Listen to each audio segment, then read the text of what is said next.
Salam alaikum wa rahmatullahi ta'ala wa barakatuh. On continue le cours. وقفنا عند grand 3 mouvements d'une particule chargée dans un champ magnétique uniforme. Le champ magnétique est dit uniforme, c'est il est constant en direction, en sens et en valeur. وفين نقدروا نلقاو هذا le champ magnétique uniforme؟ عندنا ثلاثة الحالات، soit à l'intérieur d'un aimant en U, soit à l'intérieur d'un solénoïde، وهاد les deux cas شفناهم العام اللي فات. والحالة الثالثة entre les bobines d'Helmholtz parcourues par un courant électrique. Les bobines d'Helmholtz, ce sont deux bobines plates parcourues par un courant électrique. À l'intérieur de ces bobines, on trouve un champ magnétique qui est uniforme, où on le représente par des lignes rectilignes.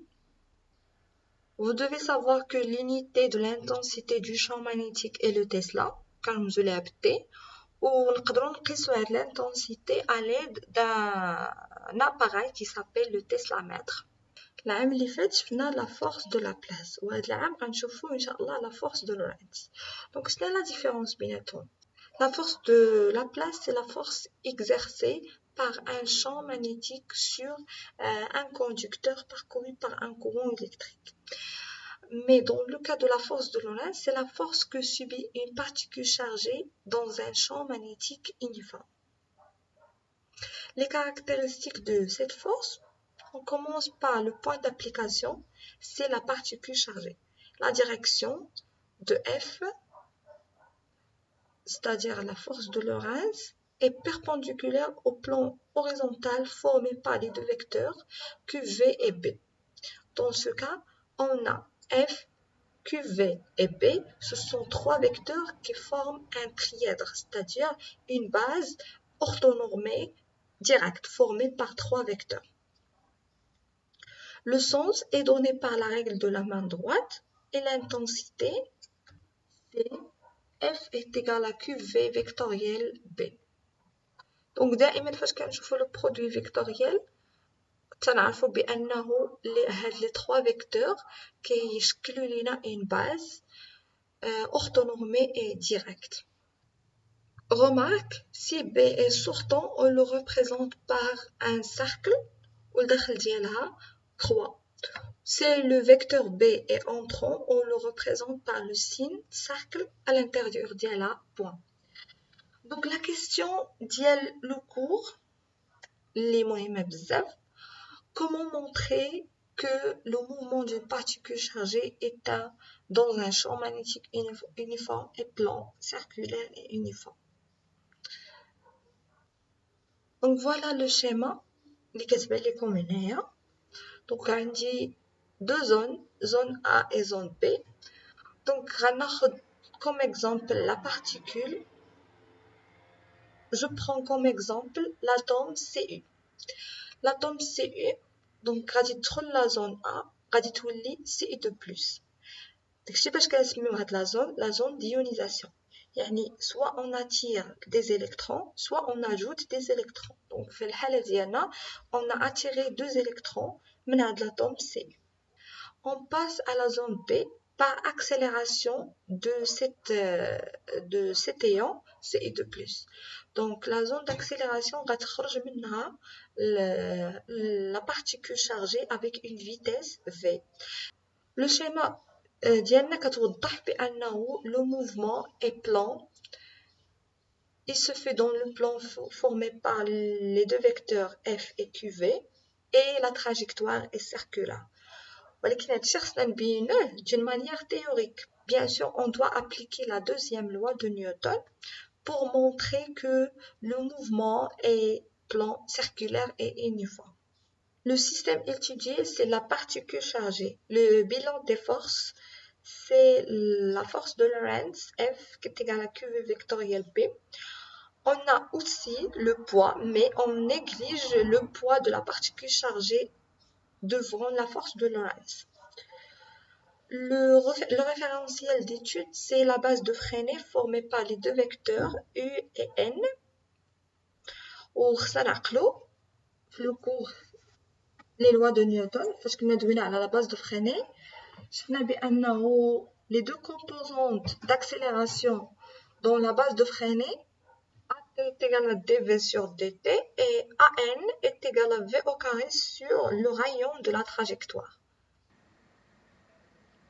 Après avoir la particule chargée, اللي جاتنا من la zone D, c'est la zone d'accélération, ou اللي جاتنا من la zone A, il y a la zone d'ionisation. Donc, en fin de compte, on a une particule chargée. La particule chargée, elle entre dans une région où règne un champ magnétique qui est constant. Bien sûr, il va subir à une force qui s'appelle la force de Lorentz. Le principe de la force de Lorentz, c'est que la particule chargée subit à une force dans un champ magnétique qui est uniforme. Le champ magnétique, c'est celui qui exerce cette force sur l'électron ou bien sur la particule chargée d'une manière générale.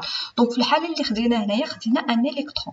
L'électron entre dans cette région de l'espace où règne un champ magnétique qui est constant avec une vitesse v.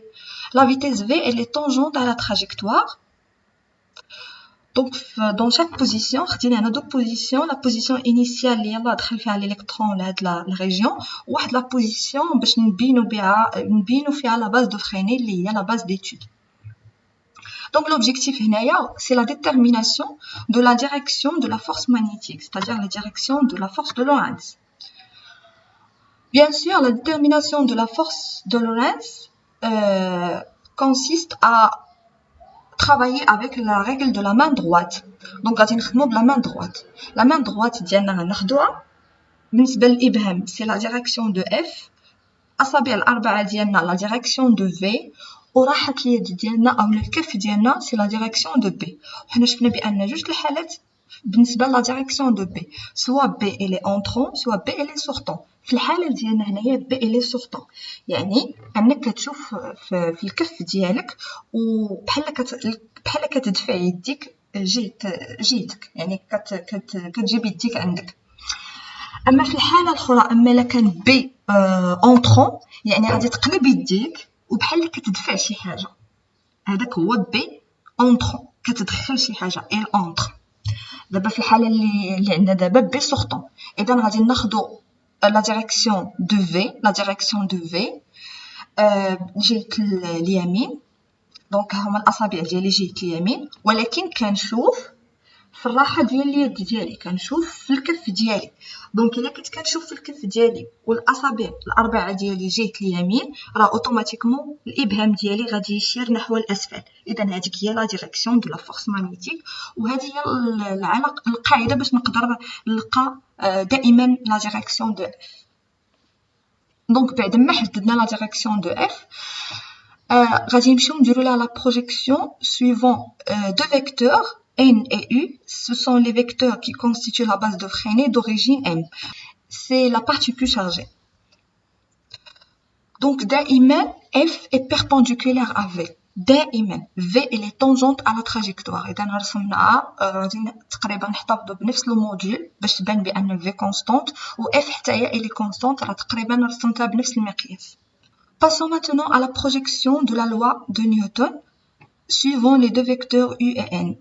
Pour FU est égal à MAU, on a AU est égal à DV sur DT et FU est égal à 0 لأن U perpendiculaire à F.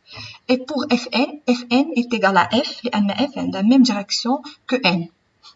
Donc هادشي كامل غادي يعطينا en fin de compte la vitesse suivant U est égal à constante, c'est-à-dire le mouvement est uniforme, et pour F qui est égal à QVB est égal à MV au carré sur R. La deuxième projection غادي تعطينا la valeur de R. La valeur de R c'est MV sur QV. C'est une valeur qui est constante. On a la masse constante, la vitesse constante, la charge en valeur absolue est constante et B c'est l'intensité du champ magnétique. Donc en conclusion de cette partie, la force de Lorentz elle est plan parce que F est perpendiculaire à B et à V. Deuxièmement, la vitesse est constante, c'est-à-dire que le mouvement est uniforme. Et troisièmement, la deuxième relation, la deuxième projection montre que le mouvement de l'électron est circulaire. Le rayon de la trajectoire est constant. Sa valeur est égale à mv, la valeur absolue de q fois b. N'oublie pas que la charge de l'électron est égale à moins E, donc les applications, c'est moins 1,6 fois 10 à la puissance moins 19 coulombs. Si on prend le cas de l'ion, par exemple, Ce2+, Q de Ce2+, c'est plus de E. Q, la charge de la particule chargée, c'est plus ou moins NE. N, هي داك le nombre اللي كيكون فوق من l'ion. يعني بحال الحالة ديال Ce2+, c'est 2. N est égal à 2. Maintenant, Cl moins N est égal à 1. Passons maintenant à la déviation magnétique. Après avoir vu que l'électron, sous l'effet d'un champ magnétique, subit à la force de Lorentz et la trajectoire de cet électron est circulaire et bien sûr la vitesse est constante dans ces régions. D'après le schéma, on remarque que l'électron sort avec une vitesse constante et prend un mouvement rectiligne uniforme jusqu'à ce qu'il rencontre un écran au point P. Si on veut déterminer la déviation magnétique de cet électron, on considère le premier triangle rectangle GPO'. Tangente alpha est égale à dm sur d. Et on considère aussi le triangle rectangle HM'I. Sinus alpha est égal à L sur R. Pour des angles qui sont très petits, on considère que le tangente alpha est égal à sinus alpha. On obtient dm sur d est égal à L sur R. L'expression de R, déjà je finis la projection de la force de Lorentz suivant le vecteur N. R est égal à NV sur la valeur absolue de Q fois B. Donc, la déviation magnétique a une expression qui est égale L dès la valeur absolue de QB sur MV.